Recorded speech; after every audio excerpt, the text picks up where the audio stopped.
ದೇವ್ರ ಮೇಲೆ ಆಣೆಗೂ ನಾನು ಕಳ್ತನ ಮಾಡಿಲ್ಲ ಗುರುಗಳೇ.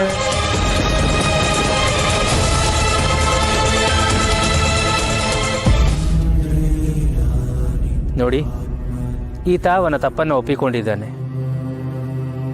ಅವನು ಈ ಹಿಂದೆ ಕಳ್ಳತನಕ್ಕೆ ಪ್ರಯತ್ನ ಪಟ್ಟಿರಬಹುದು. ನನ್ನ ದೃಷ್ಟಿಗೆ ಗೋಚರಿಸುತ್ತಿರುವ ಹಾಗೆ ಇವನು ಕಳ್ಳನಲ್ಲ. ವಿನಾಕಾರಣ ಈತನ ಮೇಲೆ ಅನುಮಾನ ಪಡುವುದು ಬೇಡ.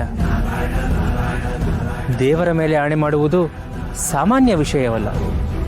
ಇದನ್ನು ಇಲ್ಲಿಗೆ ಬಿಟ್ಟು ಬಿಡಿ.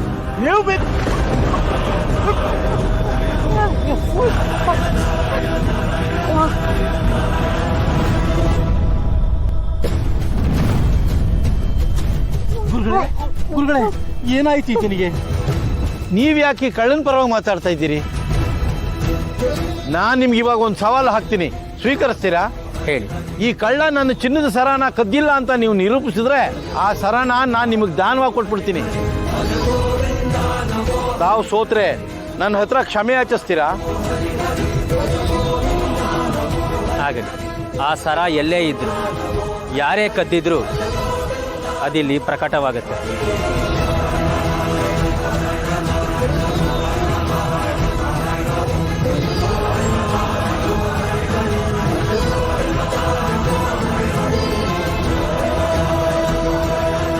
ಏನ್ ಕಂಡು ಹಿಡಿತೀರಿ?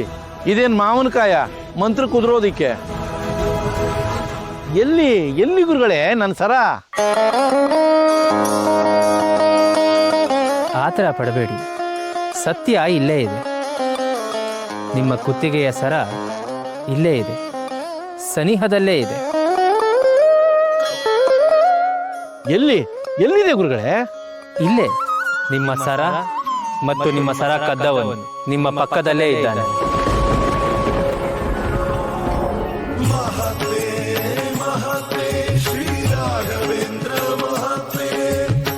ಏನ್ ಗುರುಗಳೇ, ಕಳ್ಳ ಇಲ್ಲೇ ಇದ್ದಾನೆ ಅಂತ ಹೇಳಿದ್ರಿ, ನನ್ಗೊಂದು ಅರ್ಥ ಆಗ್ತಾ ಇಲ್ಲ. ನಿಮ್ಮ ಕುತ್ತಿಗೆಯ ಸರ ನಿಮ್ಮ ಕಿಸೆಯಲ್ಲೇ ಇದೆ. ನನ್ನ ಕಿಸಿಯಲ್ಲ? ಏನು ಹುಡುಗಾಟವೇ ಗುರುಗಳೇ?